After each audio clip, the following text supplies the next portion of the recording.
Adik perempuannya melihat uang di saku adiknya terbuka. Jadi dia berbohong dan memberikan makanan itu kepada adiknya. Lalu pergi ke sebelahnya. Saat Tukui tidur, singkirkan uang makanan semua orang. Baru saja dia melewati stasiun lotre. Melihat semua orang bergegas untuk memenangkan hadiah. Jika saya menang juga, maka kita tidak perlu kelaparan lagi. Sayang, perutku sakit dan aku ingin ke kamar mandi. Hati-hati, cepat kembali. Ya, kemudian dia membawa semua uang itu ke tempat lotre. Teman kecil, kenapa kamu mau datang membeli tiket lotre? Apakah orang tuamu menyuruhmu datang dan membelinya? Orang tuaku sudah meninggal, aku ingin membelinya sendiri. Paman, apakah membeli tiket lotre berarti kamu pasti bisa menang? Dengan cara ini kamu dan aku bisa makan. Ada juga akomodasi. Dengarkan apa yang dikatakan gadis itu. Kedua pria itu tidak mengasihaninya. Tetapi mengetahui bahwa dia tidak memiliki ayah atau ibu adalah hal yang mudah untuk ditindas. Tidak lama kemudian, Tiha mengambil tiket lotre dan memberitahu mereka. Katakanlah Anda memenangkan 20 juta. Jadi di mana uangnya? Mengapa kamu tidak menukar uang? Aku tidak tahu. Semua orang sekarang tahu dia telah ditipu. Jadi Tukui memimpin anak-anak. Dengan tidak sabar dikejar ke stasiun lotre. Setelah tiba, saya juga melihat polisi membawa pergi para penipu. Saat ini mereka tidak punya uang sepeser pun. Tidak tahu apa yang harus dilakukan selanjutnya. Semua orang segera mengkritik Tiha karena mencuri uang. Hingga saat ini, semua orang harus kelaparan. Saya tidak mencuri uangnya jatuh sendiri. Aku tidak bertanya padamu kalau itu pencuri. Dan menghabiskan semua uangnya. Pokoknya, kalian semua penyanjung. Begitu saya mendengar saya memenangkan hadiahnya, saya sangat senang. Jika aku tidak memenangkan hadiahnya, aku akan melampiaskan amarahku padamu. Oke, jika bukan karena aku, kalian akan senang. Aku akan pergi ke tempat yang sangat jauh. Selamanya meninggalkan kalian. Tapi Tiha yakin dia tidak salah. Karena marah, dia lari. Saat ini, mereka semua tidak hanya harus kelaparan. Masih harus kemana-mana untuk mencari Tiha. Tetap seperti itu sampai malam. Dan Tiha selalu marah dan tidak ingin adiknya menemukannya. Dia memanfaatkan adiknya yang tidak melihatnya. Jalankan ke keranjang belanja dan sembunyikan. Dan gerobak ini akan segera berangkat. Tiha masih belum tahu apa-apa saat ini. Sopir juga menutup pintu terakhir. Pintu ini juga memisahkan kedua saudara perempuan itu sepenuhnya. Dia menyesalinya sekarang, tapi sudah terlambat. Kakak perempuan, tidak peduli seberapa sering dia menelepon ke dalam. Orang-orang di luar tidak dapat mendengarnya sama sekali. Saat ini juga berubah dari 5 orang menjadi 4 orang. Tiha adalah saudara tiri Tukui. Sejak kecil, aku iri pada kakak perempuanku. Mungkin adik yang lancang dan keras kepala ini telah hilang. Keberuntungan mereka sedikit lebih baik. Memang benar, keberuntungan telah tiba. Begitu mereka berbalik, mereka melihat kakek mereka. Padahal dia dan kakeknya tidak memiliki hubungan darah. Tapi dia memperlakukan mereka semua dengan setara. Ia segera mengajak mereka menyewa rumah. Carikan mereka tempat untuk berhenti. Saya pikir kehidupan akhirnya bisa stabil dan damai. Namun dia harus keluar dan mengemudikan perahu ke tempat kerja untuk menghidupi mereka. Dia juga memberitahu Tukui bahwa dia akan mengirimi mereka uang setiap bulan untuk membayar sewa. Sebelum pergi, dan meninggalkan surat untuk Tukui. Jika sang induk semang mengusir mereka, kalau begitu berikan dia surat ini. Suka surat ini, mungkin sang induk semang akan bersikap toleran. Tapi sebulan telah berlalu, dia masih belum mengirim uang kembali. Jadi sang induk semang mengusir mereka. Tukui tiba-tiba teringat. Surat yang dia tinggalkan untukku sebelum dia pergi. Dia mendapatkannya untuk sang induk semang. Surat itu berkata ketika dia melihat surat ini, dia sudah tidak ada lagi di dunia ini. Saya harap Anda dapat mengasihani anak-anak ini. Tapi dia juga tidak melakukan kegiatan amal. Saya tidak mempunyai saudara dan tidak menyukai apapun yang membantu saya membesarkan anak-anak ini. Tie Suan, ikuti aku, nenek. Namun Tukui tidak menyerah. Pimpin anak-anak untuk berjaga di depan pintunya. Saat ini sebuah mobil berhenti di depan pintu. Orang yang turun dari bus adalah menantu kakek kandungnya. Itu adalah pria yang sama yang mengusirnya keluar dari mansion terakhir kali. Jangan biarkan dia menerima leluhurnya. Ternyata dia adalah anak dari sang induk semang. Dia selalu merasa tidak puas dengan menantunya. Selama beberapa tahun sekarang, saya tidak mengenalinya. Alasan dia datang kali ini.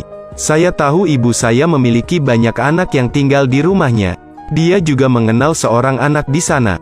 Dia adalah keponakan kandung dari ayah mertuanya. Tin Kim bangga. Dia memberitahu ibunya, jangan mengadopsi anak yang tidak diketahui asal-usulnya.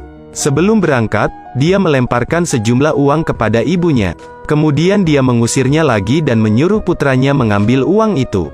Saat ini, sebuah sepeda motor datang dari jauh.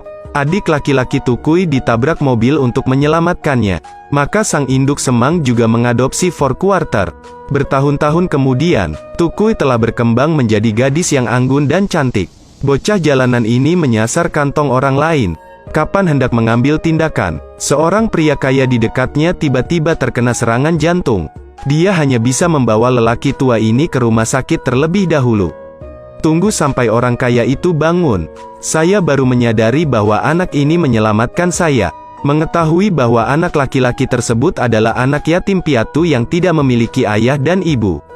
Ini juga mengingatkannya pada keponakannya yang hilang. Ternyata penyebabnya dia baru saja mengidap penyakit jantung. Itu karena aku sangat merindukan keponakanku. Saya melihat Anda juga seorang yatim piatu. Dia ingin mengadopsi anak ini. Tanpa diduga saat ini, anak laki-laki itu meminta uang 15 juta kepada orang kaya itu. Ternyata dia hanya ingin mencuri uang, hanya untuk menyelamatkan gadis ini. Tapi kamu tidak tahu, gadis itu ingin menyimpannya. Keponakan orang kaya itulah yang dia cari. Setelah keluar, dia juga berbicara dengannya. Saya ingin pergi dengan seorang lelaki tua. Ditakdirkan untuk bertemu lagi. Tapi perpisahan ini, nasib berbeda kedua orang itu juga sudah ditentukan sebelumnya. Bertahun-tahun kemudian, anak laki-laki itu menjadi pewaris takdir orang tua itu. Selanjutnya, dia menikahkan cucunya dengannya. Aluvium juga dianggap tidak mengalir ke lapangan. Tapi selama bertahun-tahun sekarang, selalu tak terlupakan, gadis bebek air bertemu satu sama lain ketika mereka masih anak-anak. Saya tidak tahu bagaimana dia hidup sekarang. Dong Tukui sampai sekarang telah berkembang menjadi keindahan yang luar biasa. Ketika saya masih muda, saya cukup beruntung diadopsi oleh nenek saya yang baik hati. Namun selama bertahun-tahun dia hidup seperti seorang ibu tunggal. Bukan sekedar mengurus anak, bahkan anak yang dilahirkan saudara perempuannya ingin dia rawat. Tapi dia juga selalu hidup dalam rasa bersalah. Aku menyalahkan diriku sendiri karena kehilangan adik perempuanku Tiha tahun itu. Selama bertahun-tahun dia tidak pernah menyerah mencari. Aku tidak tahu bagaimana keadaan Tiha sekarang. Namun nasib Tiha masih lumayan. Sejak putus dengan adikku, diadopsi sebagai putri angkat oleh keluarga yang baik hati dan kaya. Berganti nama menjadi Halem. Dalam beberapa tahun terakhir, dapat dikatakan bahwa saya tidak perlu khawatir tentang makanan atau pakaian dan menjalani kehidupan yang sangat sejahtera. Tapi dia juga tahu bahwa semua ini milik orang lain. Jika kelahiran tidak bisa menentukan nasib, maka itu tergantung pernikahan. Dia bersumpah suatu hari nanti dia pasti akan menikah dengan keluarga kaya. Hari itu, Tukui dan adik laki-lakinya datang melamar pekerjaan sebagai staf percobaan. Menghasilkan uang di lautan manusia yang luas. Siapa sangka, gadis Liv ini, itu gadis yang selalu ingin dia temukan. Apakah pekerjaan ini terlalu membahagiakan? Nona Tukui, kamu bilang pekerjaan ini sangat bagus. Tukui, mendengar nama Tukui, dia memastikan bahwa gadis tadi adalah orang yang dia cari. Setelah kembali ke perusahaan, dia langsung mengeluarkan Civedong Tukui. Setiap adegan dari masa kecilku terlintas di depan mataku. Jadi dia menelepon Tukui untuk mengungkapkan identitasnya. Tidak peduli apa status Anda saat ini atau betapa bangganya Anda. Namun kenangan masa kecil adalah yang paling tak terlupakan. Juga yang paling berharga. Sekarang kita hanya perlu menemukan Tiha. Tapi takdir adalah sebuah keajaiban. Hari itu, Halem baru saja keluar dari salon kecantikan. Segera masuk ke mobil Huong Duong. Hanya khawatir tentang berbicara omong kosong. Baru tahu aku naik bus yang salah. Kamu, apakah kamu salah naik bus? Kakak laki-laki, lalu kenapa kamu tidak bicara lebih awal? Kepribadianmu sangat aneh, tapi dia tidak tahu. Saat hendak berangkat, ponselnya juga terjatuh di dalam mobilnya. Ternyata Huong Duong sedang menunggu Tukui. Ini masih benar-benar takdir. Mereka semua berada di kota yang sama. Tampaknya sangat cepat. Mereka bisa bertemu satu sama lain sekarang. Huang Duong ingin Tu Kui datang ke perusahaannya. Karena Tu Kui setelah putus sekolah, selalu bekerja untuk menyekolahkan anak-anak. Tanpa pendidikan, Anda tidak dapat menemukan pekerjaan yang baik. Jadi Huang Duong mengundang Tu Kui untuk bekerja di perusahaannya. Setelah kejadian tersebut, Halem mengetahui bahwa ponselnya hilang. Ingat, bisa saja terjatuh di dalam mobil pria aneh itu. Sore harinya, dia meminta Huang Duong mengangkat telepon. Benar saja, dia sombong dan tidak sopan, sama seperti saat dia masih kecil. Bahkan tidak ada ucapan terima kasih. Dia mengambil telepon dan segera pergi. Pada hari kedua, Halem pergi ke perusahaan Huang Duong untuk melamar. Saat dia memasuki pintu, dia menabrak Tu Kui. Adapun Tu Kui, dia datang ke sini untuk bekerja. Bukankah ini suatu kebetulan? Saat ini, Huang Duong memimpin Tu Kui ke perusahaan. Halem kemudian mengetahui bahwa dia ternyata adalah inspektur jenderal perusahaan. Semua orang menyalahkan diri mereka sendiri karena memiliki mata anjing ketika melihat orang pendek. Halo Inspektur Jenderal Huang, apakah dia Inspektur Jenderal? Inspektur Umum Departemen Penjualan kami, Huang Duong, Inspektur Umum Huang. Setelah mendengar namanya, dia ingat ketika dia masih kecil. Dia adalah saudara laki-laki yang sering aku pegang teguh. Saya tidak menyangka akan sebernasib ini. Dia tepat di depanku. Tanpa diduga, drama bagus masih tertinggal di belakang kita. Perkenalkan diri Anda kepada semua orang. Halo semuanya, saya Dong Tu Kui. Saya harap semua orang dapat merawat saya dengan lebih baik di masa depan.